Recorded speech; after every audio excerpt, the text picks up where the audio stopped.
Well, good morning. And for those in the Netherlands, good afternoon.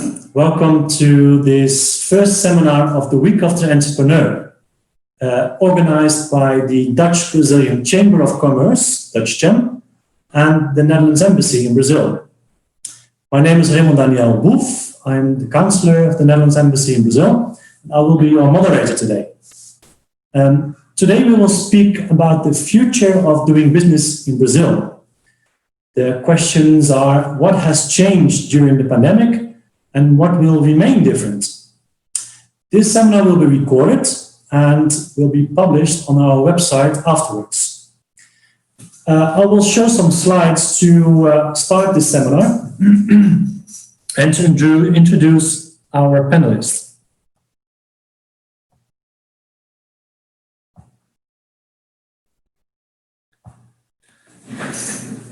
So the program is as follows. The seminar will be opened by our Deputy Ambassador, Roderick Vols. He is Deputy Ambassador of the Netherlands Embassy in Brazil. And after the opening, I will give the floor to our guest speakers. There will be 3 guest speakers giving a short presentation. And these are the Deputy Director International Enterprise of the Netherlands Ministry of Foreign Affairs, Mrs. Merei Wagenaar, and Professor at the Brazilian School of Public and Business Administration, Fundação Getúlio Vargas, and the University of New Mexico School of Management, Mr. Leal Fouad, and co-founder of Denim City in Sao Paulo, Mr. Magis.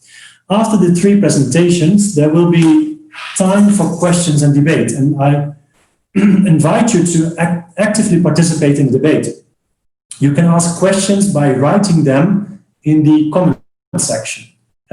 We already received some questions beforehand. We will ask you to add questions, and probably we will have about 20 minutes for debate.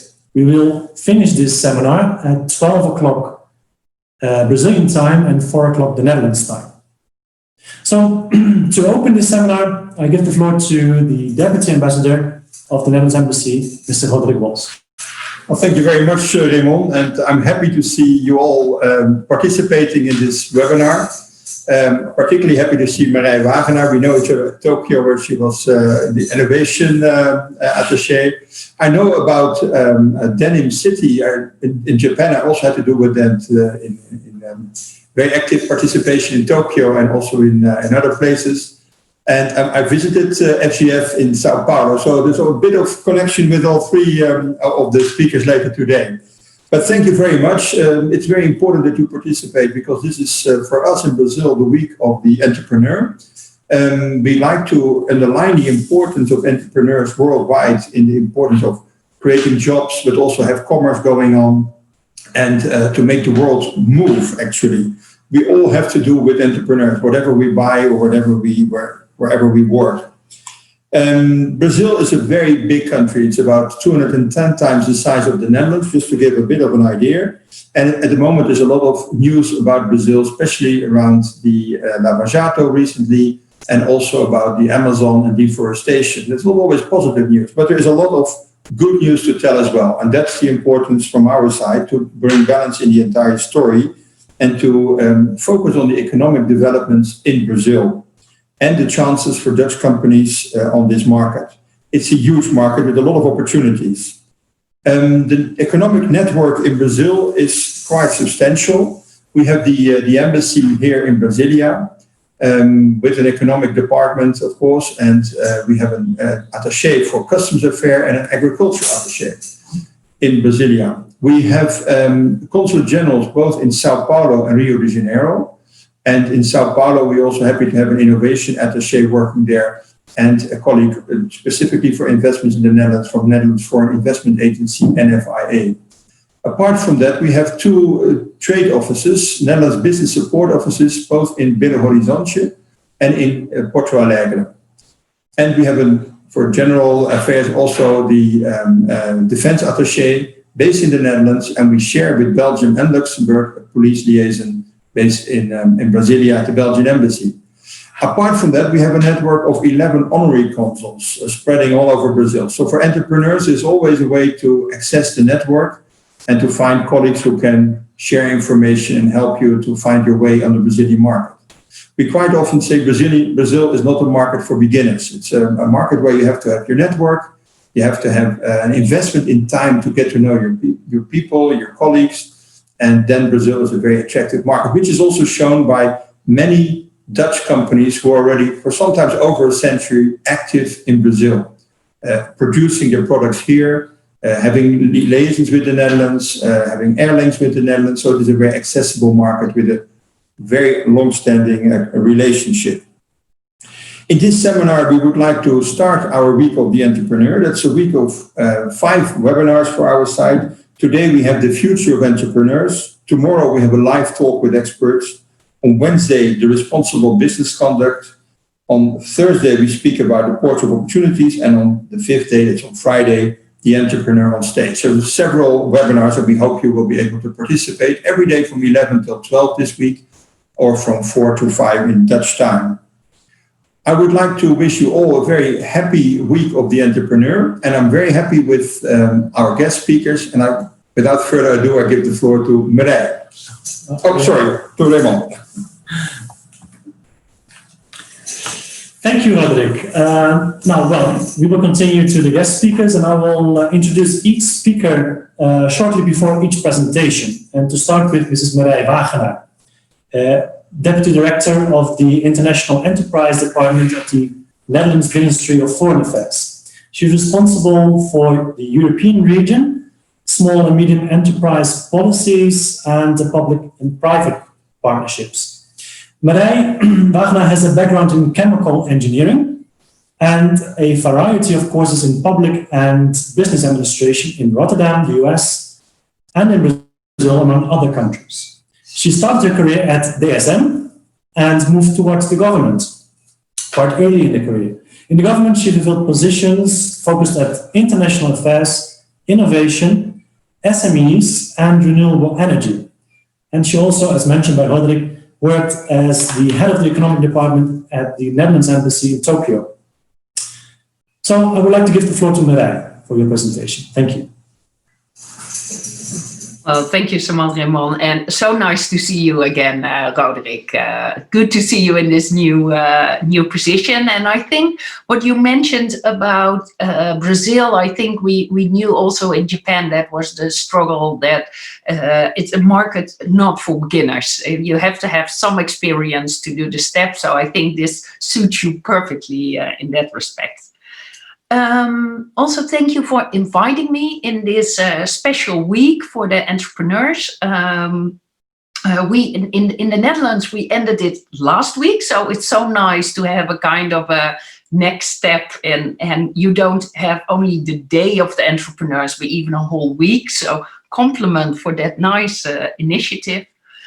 And well, as you asked me, Raymond, you asked me to tell a little bit more about, COVID-19 has an incredible impact, and how did it impact? What impact do you see in the Netherlands? But also, how does it change the way we do business, or the things we do at the department? And well, just last week we got the last figures from the Dutch Center of Statistics, and it showed very nice numbers if you just looked at it separately. It said 7.7% growth compared to the last this was Q3, and compared to Q2, it was 7.7% growth. But as you all know, it's compared to a period that had a very large decrease in numbers. And I think now you see the entrepreneurs that I talk to, and I'm looking forward to the discussion later on very much, to hear the inputs of all the entrepreneurs listening at this moment.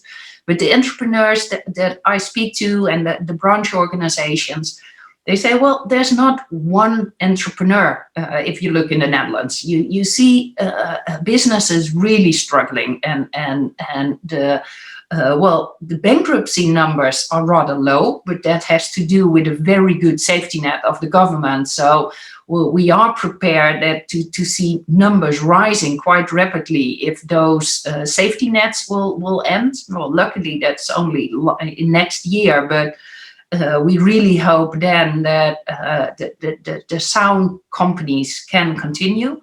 But they are really struggling. But you see also companies just looking at new possibilities. So either restoring markets, and they see the companies that they worked with in different markets fall away, have bankruptcy, have difficulties. So they look for new partners. And also companies, they say, well, I lose some markets, I go for another opportunity. So most of the time, companies that have experience, but in other markets that they are looking at this moment.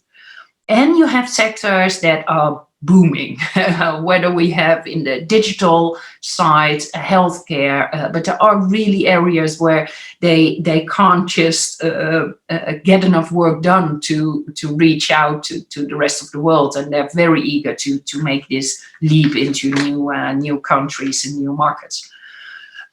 Well, Raymond, you asked me as well, like what was the impact also in the ministry? Because in the beginning, we started looking for possibilities to assist companies that had other plans. I mean, we have schemes that support market research of companies, that support branch organizations and companies to be at fairs, in exhibitions.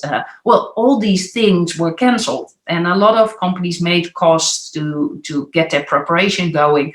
So we needed to do a lot of repair work.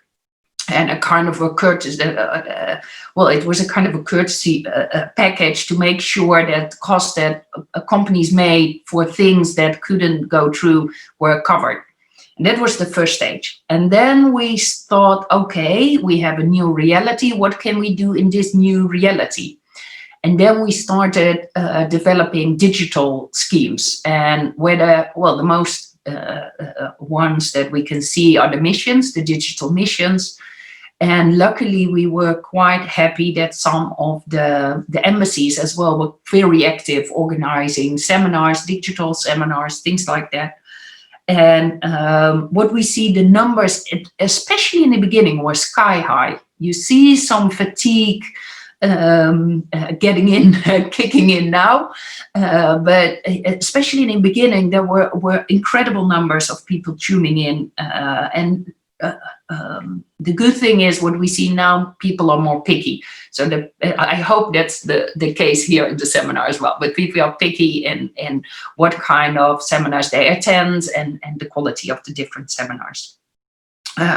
What we also saw that in the logistics side, you see especially, well, nearby products, but also I think for Brazil, you had these same problems in the past, but also now with transport of personnel, of goods. There's a lot of tailor-made work being done, mainly at embassies. What we can do in The Hague to support, we do, but we see that embassies around the world are very busy in just case by case helping companies to set things up. Well, I think that are the main trends. And then getting to the issue, okay, and what will remain? What kind of things will remain in the package? Because I think personally that the things we developed in digital missions, seminar, things like that will stay, because it's an incredible time saver, and it makes it possible for companies to have a quick overview very quickly and to prepare well on a mission. I think also services, I think you have in Brazil, I really admire your beautiful, the Netherlands energy tech platform you developed, to have a great insight of all the technology the Netherlands have to offer, well, in this field of energy, in this example.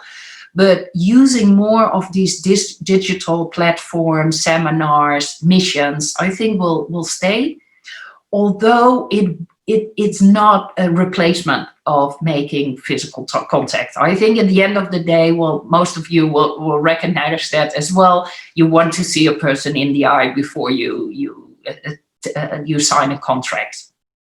So I think it will stay, but in another form, in a kind of preparation, in making your organization or your orientation more in depth, and doing already a quick scan over all the possible candidates. And that's what we see also in the other countries. For example, we had a very big Asian mission the last weeks, because the advantage is you don't have to get everything done in 3 or 4 days, but you can say, well, we take a couple of weeks to have different themes, different groups.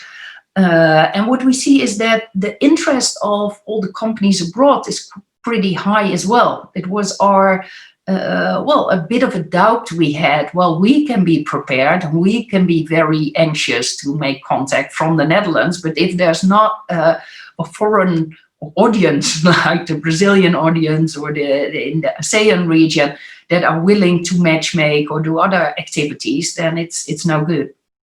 Well, to roll up, because I think it's good to have some time for discussion at the end. For us, what we see is it's a severe blow.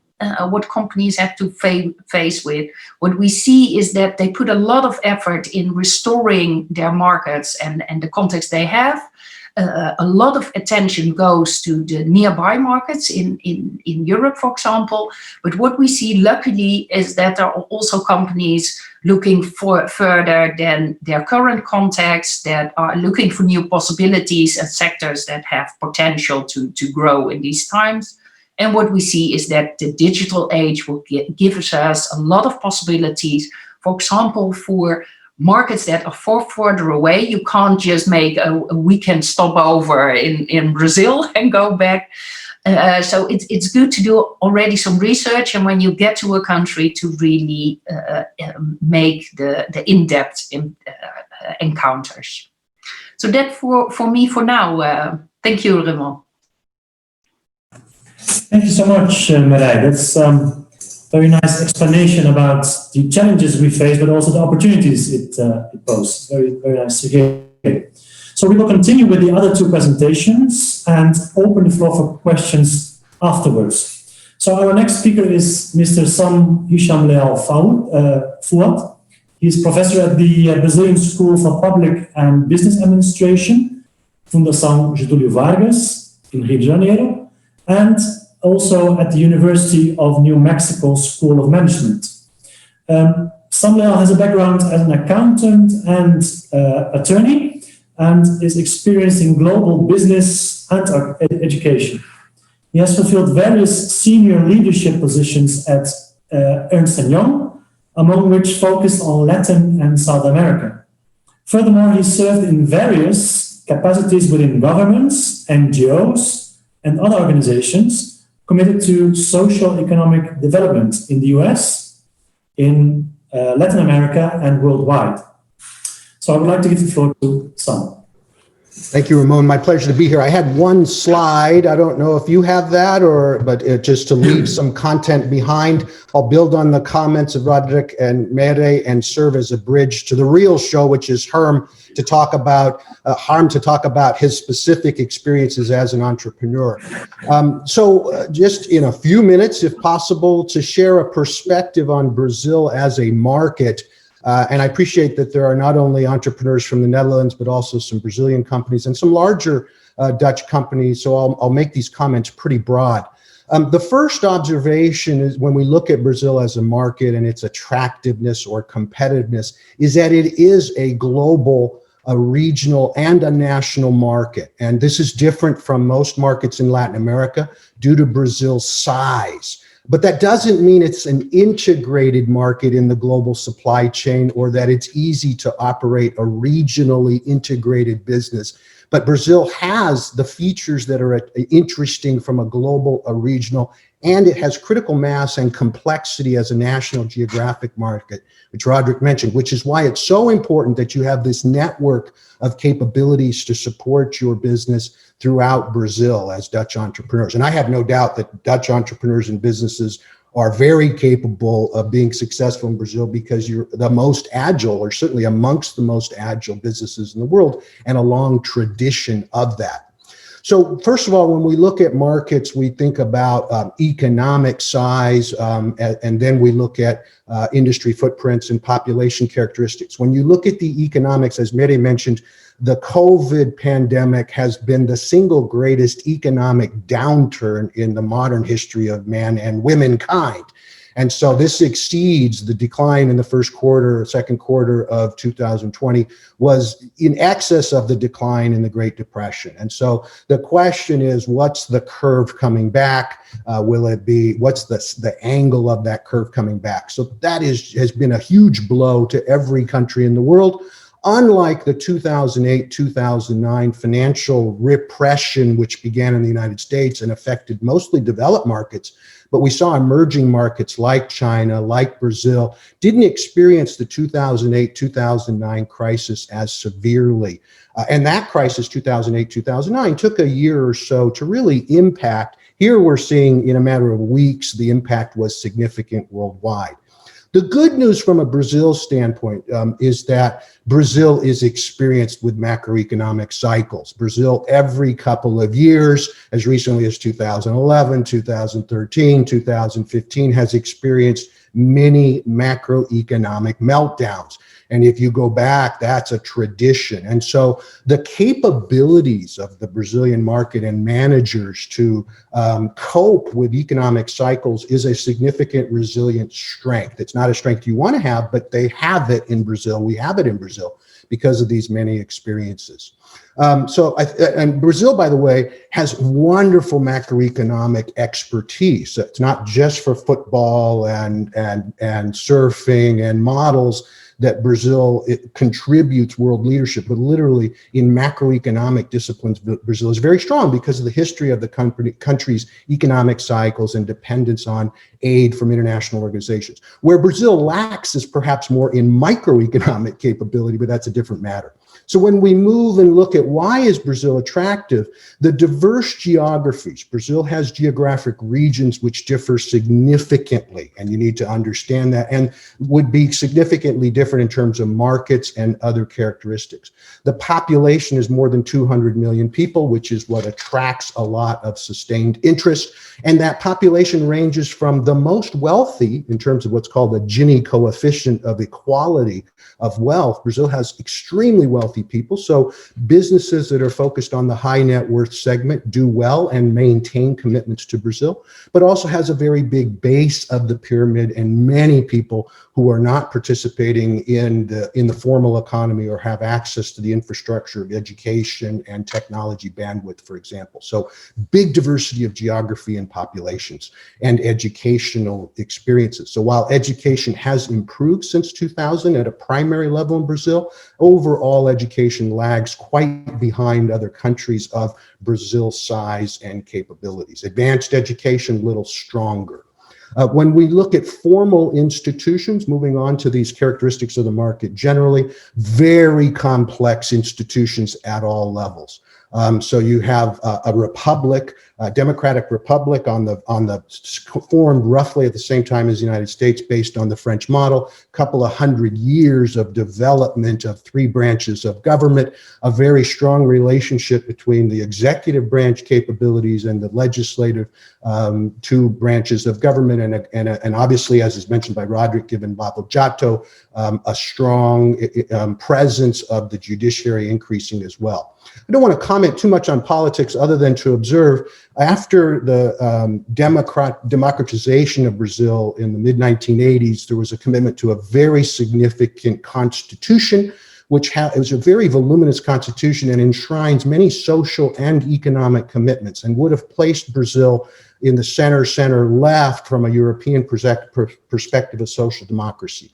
What we've seen more recently in Brazil, like in many other countries, is a movement towards a more conservative and populist-based government. So that's throwing some challenges into how that government system and policies are changing. So that's something to be very aware of.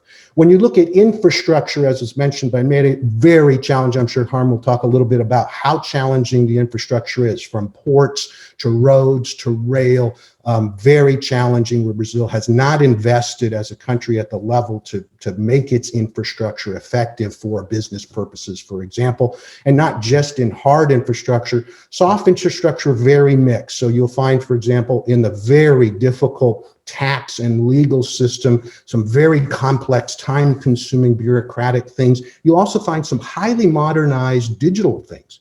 And so there's a very, very challenging perspective. Brazil, from a tax perspective, and Dutch businesses are very, very adept at tax, because the Netherlands is the world center of tax planning effectiveness. And many large companies would structure their investments in Brazil through a Dutch holding company. The Dutch treaty with Brazil is very relevant for Dutch investors and large companies. And so what you'll find with Brazil is very high administrative costs of complying and very high costs, very inefficient value-added tax system, which, although it was the first in the world, is highly inefficient, and it is duplicative at state, municipal levels, et cetera. Some of that is under consideration for reform. There's an effort right now to reform the tax system in Brazil, but like any political process, the macroeconomic and tax changes that might be best for business and economic development are very challenging from a political standpoint. So formal institutions, very complex. Informal institutions, very important to understand. The culture of Brazil is somewhat similar to many other Latin cultures, but also somewhat unique depending on how you look at this. And beyond the famous Dutch analyst of cultures, Hofstede, you have the ability also to see that Brazil has different cultures within different regions. So Rio is different than Sao Paulo, it's different from Porto Alegre. The Northeast is very, very different. So regionally, and there's evidence around this from an academic perspective, that cultures are not only national, but can be seen as distinct regionally. Let me just comment quickly, and then I want to turn it over to Han, because I do want to make sure we get his perspective and open to the audience. When you consider the market in terms of who's there to compete, very important to understand at the beginning, state-owned enterprises in Brazil are very significant. And not just the large federal organizations that we would know of, like a Petrobras or Vale do Rio Doce, which was very much state-owned and is now really on the brink of whether it's state-owned, state-controlled or not. But very importantly, there are more than 400. So if you get down to a state or municipal level, you'll still see very many state-owned enterprises, particularly in infrastructure, public services space, and public-private partnerships. Infrastructure of the law is quite accommodating for investors. So you can expect to be, if you're in the infrastructure space or public services space, you can expect to find state-owned enterprises very relevant to your mission. The large national market of Brazil means that managers and businesses, I'm sure Harm will comment on this, have experience at a complicated business paradigm, regional differences, infrastructure challenges. This is what makes Brazilian business leaders often the choice of multinationals to lead their Latin America operations, because of the experience they've developed in the Brazil market. Again, it doesn't mean that the market's integrated and easy to do business across Latin America, but the Brazilians have, in a multinational perspective, significant experiences. And if you're an entrepreneur choosing a partner to work with in Brazil, understanding their relationships, their knowledge of the market will be key. Moving on, large family-owned businesses, very common in many sectors. Many of them have strong relationships with the government and with the state-owned enterprises. There are also many smaller family-owned companies that will be very important for you to consider as joint venture partners. If there are venture capital and private equity investors on the call, you'll also find that family-owned businesses, like in many markets, are strapped for capital, and being able to offer a position to a private equity or venture capital is a very good way for those businesses to grow and exit and manage succession. So family-owned business is extremely common at all sectors of the market in terms of size and industries. Inbound multinationals, as Roderick mentioned, the Dutch multinationals have been in Brazil for generations, as have others from Western Europe. The Americans have been there. The British were the first to be a lot in Brazil. And more recently, we've seen from Asia many multinationals coming to invest in Brazil, particularly from China in the infrastructure sector. Now, of course, the recent Brazil government's approach to international relations and international business has changed significantly. So this is making it uncertain in terms of how consistent is the official government alignment with the South to South or emerging market access versus a very new approach to international relations and business.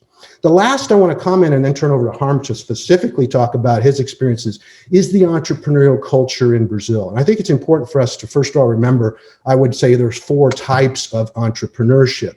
The first is entrepreneurship of necessity. Brazil has a huge informal economy. You have many people not participating in the formal economy or formal jobs. And so being aware that that informal economy of necessity is very big and represents at the base of the period a big opportunity for some companies. Secondly, 2 types of entrepreneurship: new products disruption or new ways to deliver. I think what you'll find in Brazil, and Harm can comment on this, is that both types are possible. The entrepreneurial market is probably more susceptible in Brazil to new ways to deliver existing products. And the 4th type of R&D I would cite is corporate R&D, large corporate R&D. And there are pockets of strong R&D in industry sectors in Brazil, particularly in the cosmetics, consumer products sector, also in the oil and gas sector. The triple helix, what we call in academia, of coordination between the public, like the government, the universities like FGV, and industry does not happen formally in Brazil like it does in Asia, does not happen informally in Brazil like it does in Western Europe or the US. So the synergies that can come from that interaction are challenged in Brazil. So R&D very much higher in Brazil, for example, because of the size of the market than in other countries in Latin America. Last thing in terms of the culture is Brazil does not celebrate entrepreneurship. I will tell you, I have many more students interested in entrepreneurship if I teach in Europe or in the US. And so support for entrepreneurship culturally and in the marketplace of finance particularly is lacking in Brazil, changing slightly. Also, like all countries in the world, frankly, much more support for men entrepreneurs than diverse entrepreneurs. Diversity is a significant challenge in Brazil for cultural reasons. So I think in terms, don't expect at a national level, entrepreneurship to be a very prominent feature. However, and this is why I want to now stop my comments and hand over to Harm. I think you will see that in Sao Paulo, particularly, the entrepreneurship sector is very strong.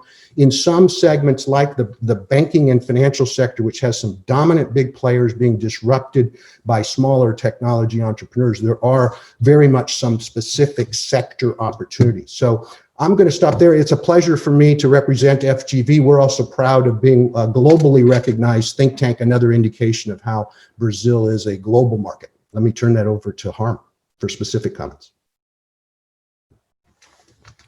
Well, thank you so much, Sam. So I will introduce Harm first and then give the floor to him.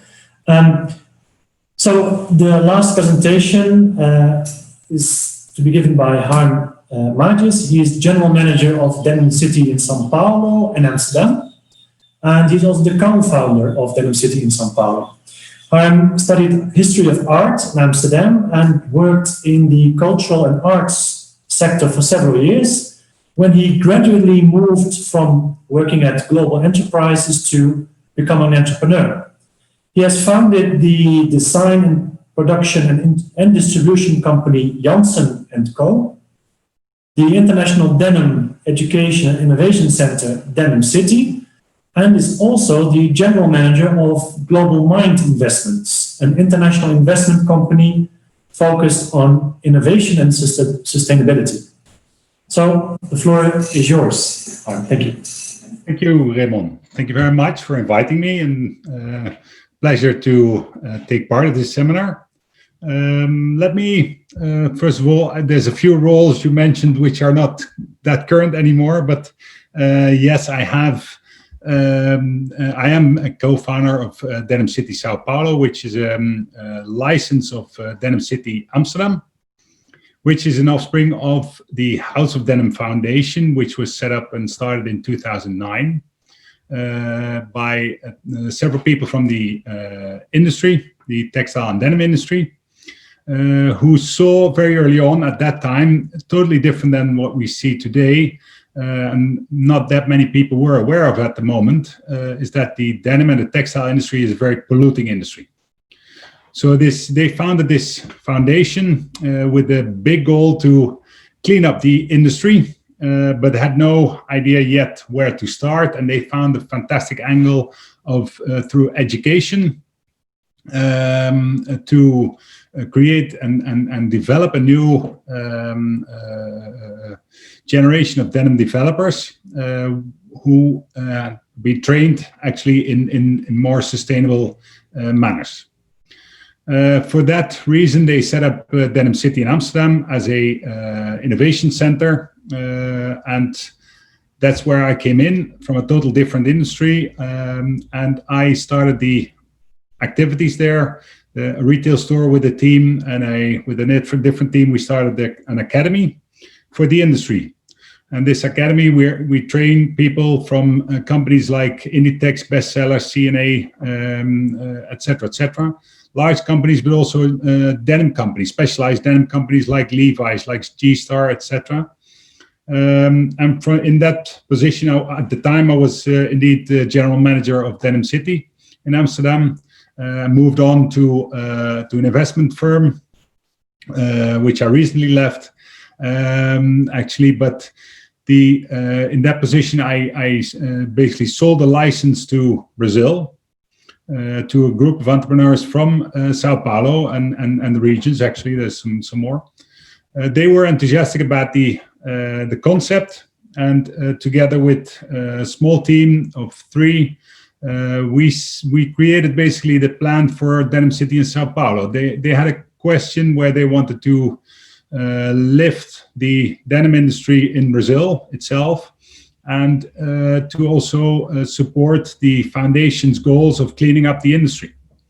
And of course, that's massive goals, but you have to start somewhere, and someday you have to take a first step. So it was really a pleasure, to be honest, because I've been doing business globally in many different countries, visited many different countries, production sites, factories in beautiful countries, in beautiful cities, and in beautiful places, but also in the not so beautiful places, where a lot of work has to be done and needs to be done.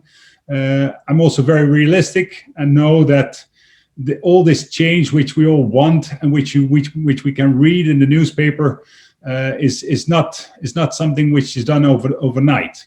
This is a process, and this is to touch the first of my how do you call it, recommendations of what I think, in my view, will stick to this pandemic is the speed. I think many companies are seeing that the speed through video conferences and meetings, the speed is increasing.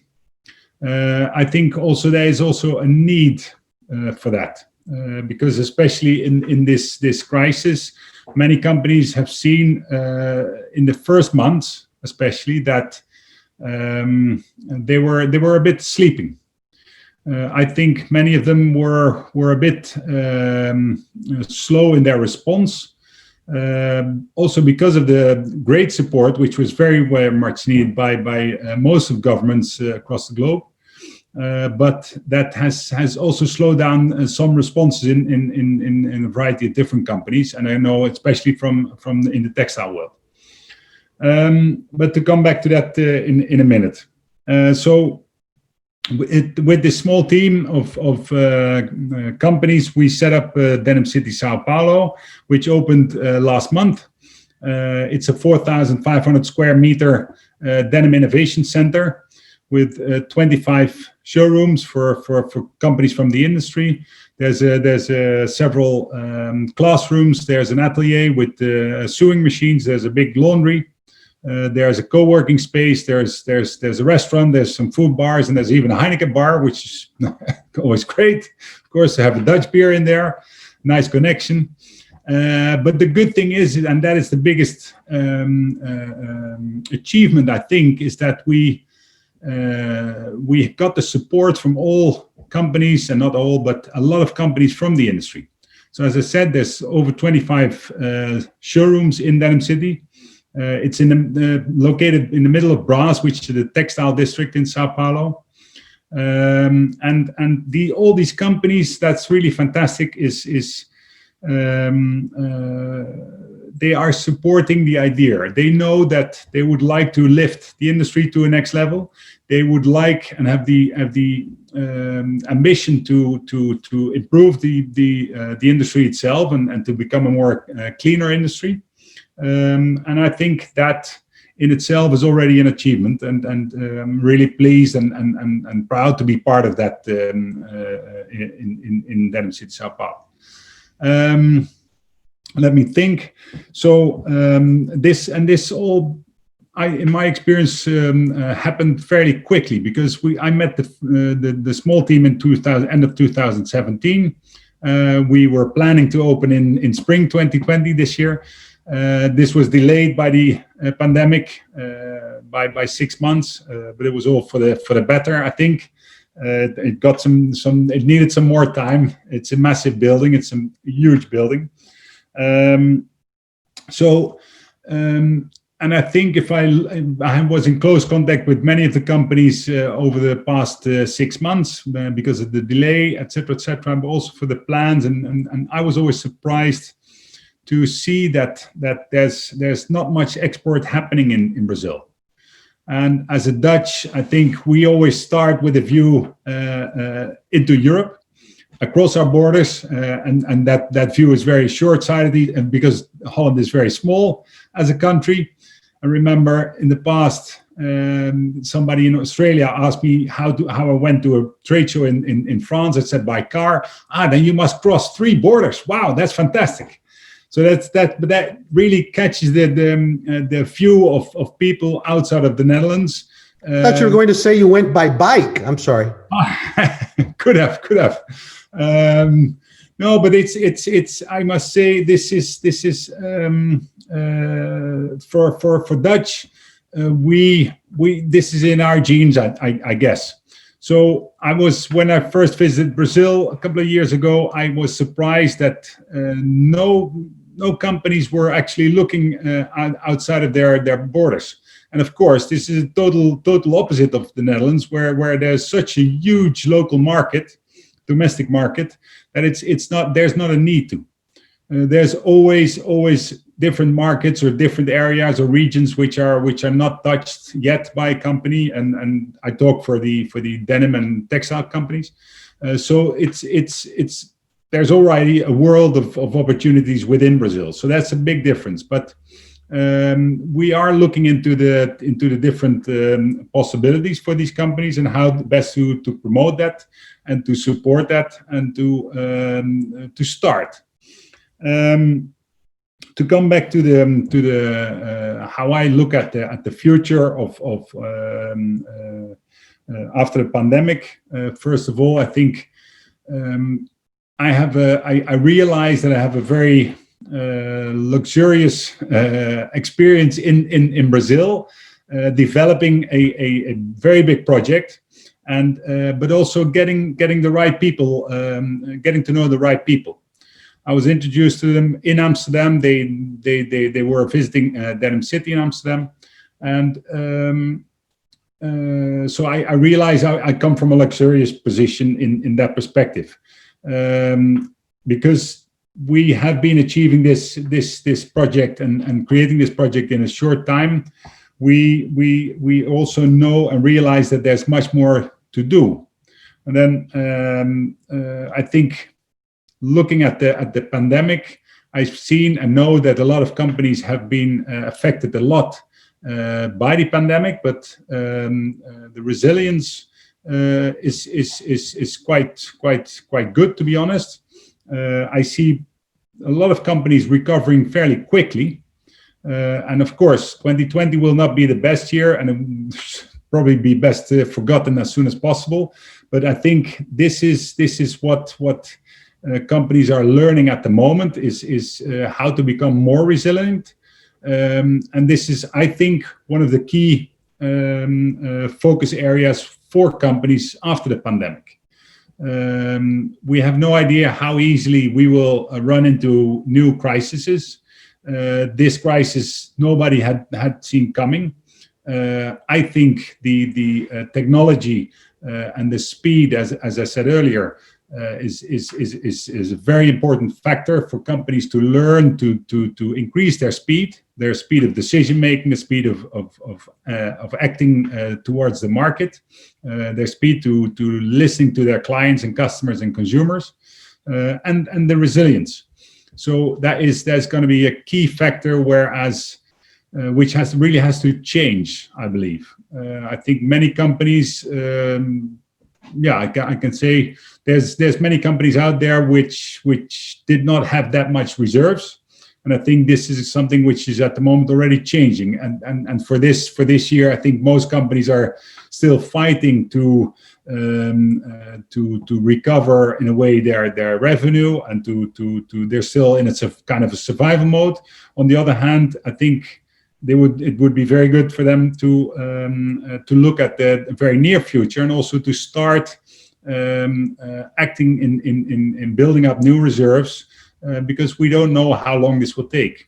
Is this going to be over in spring? Is it going to be over in summer? Or will it take until the end of 2021? That's a big difference for many different companies, especially in perspective that if you look at here in Holland, there are several large companies and retail companies which after 2 weeks after the lockdown in the Netherlands, they were in serious problems financially. So this is only 2 weeks. We are months ahead, and they're moving into the losses bigger and bigger. So I think to round this up in a way from my part on this is that I think speed and resilience are the key words for companies in the near future. Thank you. Thank you very much, Harm. Thank you so much. Looking at the time, we have received several questions on different channels. I would like to propose to ask 3 questions and let them be answered by the speakers. And if there's time left, we will have another round of questions. So I have one question for Harm and one question for Merei. Maybe to pose the questions first and then ask all 3 of you to answer them. So the first question, that's for Harm, is what will be the importance of technology for human resources in a post-corona world? So what will be the importance of technology for human resources? I will pose the question, also the other 2, then give you the floor in the order we ask the question. So the other question is for Sam, and it is a question, the question for Harm was from Elisa Brito from the company Ola Shao. Okay? And then the question for Sam is from our colleague from Dutcham, Peggy. She asks, how could companies concretely help to motivate the entrepreneurial spirit in Brazil? Okay, and then the question from Merei comes from our Deputy Ambassador. He will ask. Yeah, thank you very much. The interest in South America at the moment after crisis is a bit less. However, we see that there is a continuously stream of trade requests for Brazil. So there is an interest in the Netherlands for Brazil in particular. How does the Netherlands prepare themselves to come back to Latin America and Brazil in particular, to focus again after Corona on doing business in South America and Brazil in particular? Okay, so I would like to ask Harm to start answering the question, then pass on to Sam and end with Merei. I'd like to ask you to give short answers if possible. Thank you. Thank you. Good question. I think there's not going to be that much of a change, because I think these days in human resources, many people use LinkedIn and social media already. People's networks are growing and growing, so the in-stream of people into companies is becoming more and more focused on the networks within the companies and the total group of people, of all employees, etc., etc.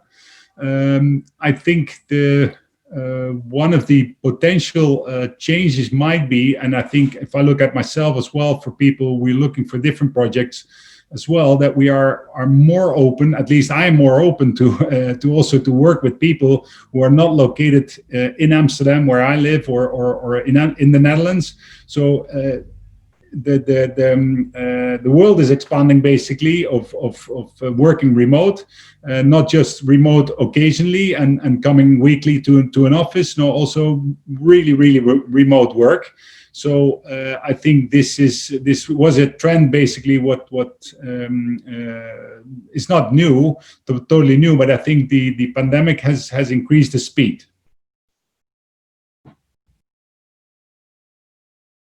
Thank you, Harm. Sam. Yes, I agree with Harm. I will confess, I was global head of HR at EY. I teach strategic human resources in universities. And so I would echo what Harm said. HR has been on a journey to become a strategic business competitive advantage over the last 15, 20 years. And so what's happened is HR is having to be a business partner and implement best practices in HR, including diversity and inclusiveness. As Harm said, technology has played a big role in that, whether it's to enable big companies to centralize shared services or outsource, or to connect through LinkedIn to employees and do employee surveys and test for levels of satisfaction. So the answer is very much that technology has played and continues to play a huge role. And as Harm said, what we've learned from the pandemic is that the future of work is arriving early. So flexibility, how people work, et cetera, was already a trend. So very, very important stuff there that we're learning to continue to be more flexible and figure out how to do that better. Very challenging, very important. On to the second question around how companies concretely can help, Peggy, to motivate the entrepreneurial spirit. I think the answer here from my perspective is large companies focus on intrapreneurship. That is, how can they be not just better at R&D, but how can they free up people to be innovative, continue to pay attention to quality and risk management, but take chances with customers, focused on customers, or think about new ways to work with suppliers. So as Harm said, the ways companies are responding in resiliency is new growth channels like digital, retouch base with customers and suppliers. And so reinventing around what the companies do is in an intrapreneurial way is very important. Work with more diverse suppliers, support suppliers, et cetera, is one answer. The other, I would say, is many large companies in Brazil have a big commitment to their communities and to entrepreneurship in the communities. A great Dutch company example of this is Shell, which has a big operation in Brazil, in Rio, big commitments to entrepreneurship in the community. So that would be my response.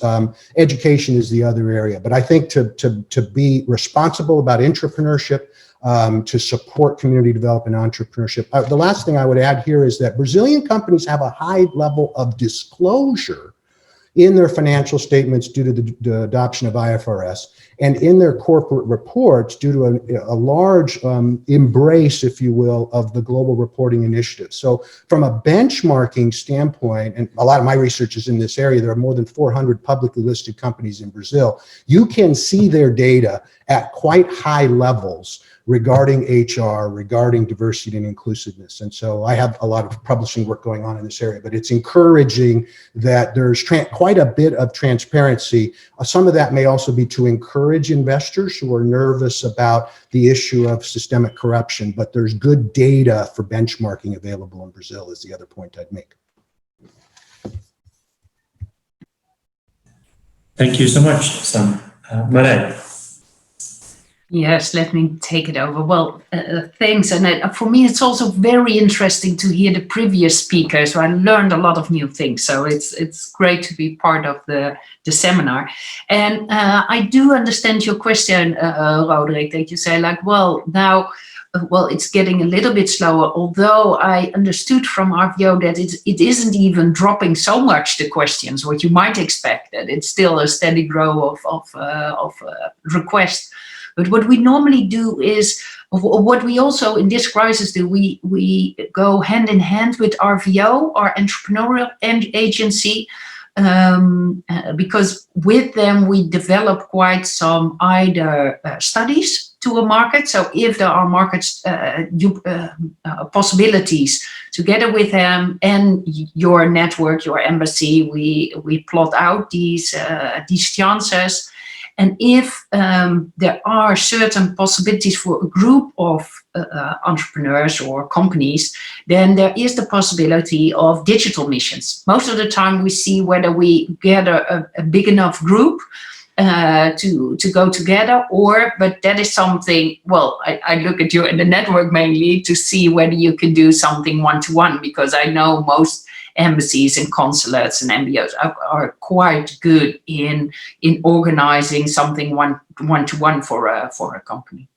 But I think that will be the next step. And if you allow me, I had a little bit of a look at all the other question posed, because I know we're limited in time, but I was very much, I like the question about the Maslow pyramid of needs, and where there are quite some of basic needs still needed to be fulfilled in Brazil. And I think that is also an area where I would like to stress that also entrepreneurs can do a lot of good in these areas. So I think for our what we support in trade is much more on the social development goals, and see what you can do as an entrepreneur in these areas, and what you can do to higher standards also in other countries as a partner, not so much only doing trading, but being a real partner in these developing goals is very important to us. So I think also there would be quite some possibilities. Merei, I just wanted to add to your comment there, because there was a question to the panelists. Social entrepreneurship is significant in Brazil. I see a lot of very committed, especially young people, to social entrepreneurship. So I couldn't agree more with your last comment.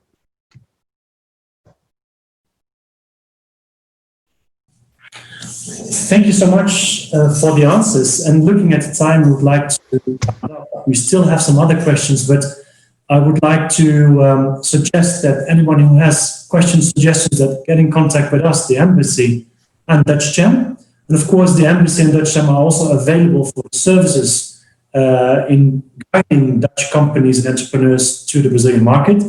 The website that was shown on the slide on the economic network is rvo.nl/Brazilië in Dutch. You can find all information about the economic network, and of course the service, or I would say the way the Dutch government can help you to orientate on the market and to enter the market. Well, of course, I would like to thank our guest speakers. Thank you so much for your time and for your great additions. Very well, meaningful for us to have you here, and it's good to learn and to get in discussion. I hope it also had added value for our participants. I would like also to invite participants to join the other seminars of this week.